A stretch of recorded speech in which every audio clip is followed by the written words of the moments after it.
अब बात जंग के एक और मोर्चे की, जहां चीन खेल रहा है तबाही का खेल। ईरान को चीन मुहैया करा रहा है तबाही का सामान, जिससे तैयार होगी हजारों ऐसी मिसाइलें जो इजराइल समेत मिडिल ईस्ट के लिए काल साबित होंगी। चीन और ईरान की डेंजरस दोस्ती कैसे दुनिया को दहला रही है, देखिए इस रिपोर्ट में।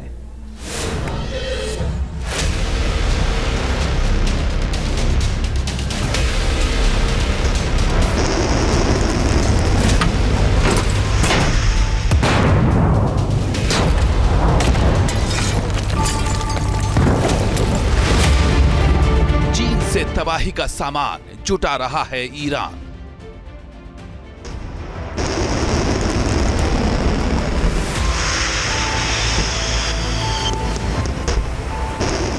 एक 1000 टन बारूद से दहल जाएगी दुनिया।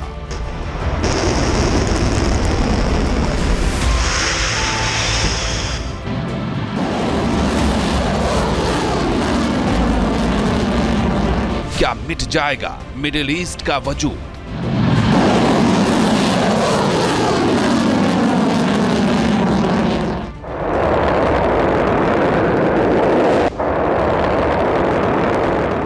चीन ने चली है सबसे डेंजरस चाल, जिसने इजराइल समेत पूरी दुनिया को सकते में ला दिया है। दरअसल चीन ईरान को तबाही का वो सामान भेज रहा है जिससे ईरान मिसाइलों का पहाड़ खड़ा कर सकता है। चीन ने एक दो नहीं बल्कि 1000 टन बारूदी जखीरा कार्गो शिप के जरिए ईरान को भेजने की तैयारी कर ली है। दरअसल 1000 टन सोडियम परक्लोरेट केमिकल का इस्तेमाल मिसाइल ईंधन के रूप में होता है। बताया जा रहा है कि चीन 2 जहाजों से ईरान को यह केमिकल भेज रहा है। मीडिया रिपोर्ट्स के मुताबिक अगले कुछ सप्ताह के अंदर ही चीन ये केमिकल ईरान तक पहुंचा देगा। रिपोर्ट्स के मुताबिक ईरानी झंडे वाले जहाजों गोलबोन और जयरान के जरिए इस केमिकल को चीन से ईरान लाया जा रहा है।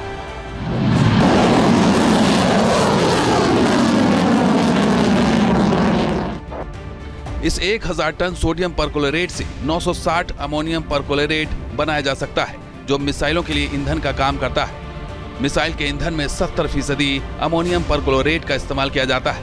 यह केमिकल इतनी ज्यादा मात्रा में है जिससे करीब 250 खैबर शेकान या हज कस्साम मिसाइलों को बनाया जा सकता है। इजराइल ने ईरान के ऊपर अटैक करके उसकी एक मिसाइल फैसिलिटी में 12 प्लेनेटरी मिक्सर्स को तबाह कर दिया था, जो सॉलिड फ्यूल बनाने के काम आते हैं। उस सॉलिड फ्यूल के लिए आवश्यकता होती है एक केमिकल की, सोडियम परक्लोरेट। अब 1000 टन वो सोडियम परक्लोरेट चाइना से ईरान को भेजा जा रहा है, जिससे करीब 250 लॉन्ग रेंज मिसाइल का सॉलिड फ्यूल बनाया जा सकता है। दरअसल हाल के वर्षों में ईरान को हथियार सप्लाई करने के मामले में कई देशों पर पाबंदी है। 2023 में अमेरिका ने चीन, हांगकांग और ईरान में कई लोगों और संस्थाओं पर प्रतिबंध लगाए थे। उन पर आरोप था कि इन्होंने ईरान के बैलिस्टिक मिसाइल विकास के लिए प्रमुख पुर्जे और तकनीक खरीदने में मदद की।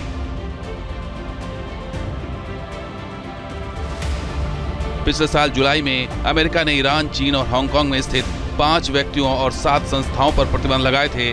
उन पर ईरान के मिसाइल और ड्रोन कार्यक्रम में मदद करने का आरोप लगा था। यही वजह है कि ईरान को मिसाइल के लिए ईंधन बनाने में काफी दिक्कतों का सामना करना पड़ रहा है और मिसाइल फ्यूल के लिए चीन की मदद लेनी पड़ रही है।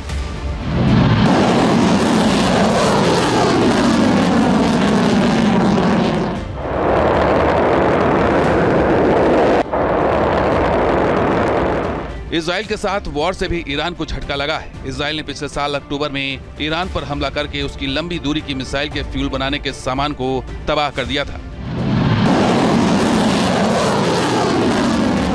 यही वजह है कि अब ईरान ने चीन के साथ डेंजरस जुगलबंदी स्थापित कर ली। मिसाइल को लेकर ईरान की छटपटाहट का अंदाजा इस तस्वीर को देखकर लगाया जा सकता है, जब IRGC के कमांडर हुसैन सलामी ने ईरान की मिसाइल सिटी कही जाने वाली जगह का दौरा किया था। ईरान ने इस जगह की लोकेशन नहीं बताई है। ये तस्वीर इसी महीने 11 जनवरी की बताई जा रही है।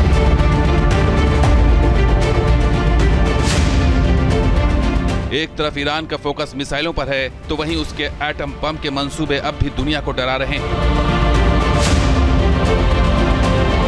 यूएन ने तो ईरान से 2 टूक कह दिया है कि वो अपने परमाणु हथियार कार्यक्रम को वापस लेने का ऐलान करे यूएन चीफ एंटोनियो गुटेरेस ने साफ तौर से कहा है कि इजराइल और अमेरिका के साथ सामान्य रिश्ता बनाने के लिए जरूरी है कि ईरान अपना परमाणु मंसूबा त्याग। दरअसल यूएन को लगता है कि ईरान एटमी ताकत बनने के बेहद करीब पहुंच चुका है, तो वहीं इंटरनेशनल एटॉमिक एनर्जी एजेंसी यानी IAEA भी ईरान के न्यूक्लियर प्रोग्राम को लेकर हवा में तीर चला रहा है। IAEA ने साफ कर दिया है कि ईरान की न्यूक्लियर मॉनिटरिंग पर्याप्त नहीं है। दरअसल ईरान ने अपने परमाणु कार्यक्रम को बेहद सीक्रेट रखा हुआ है। यही वजह है कि दुनिया को इसकी भनक नहीं लग पा रही है।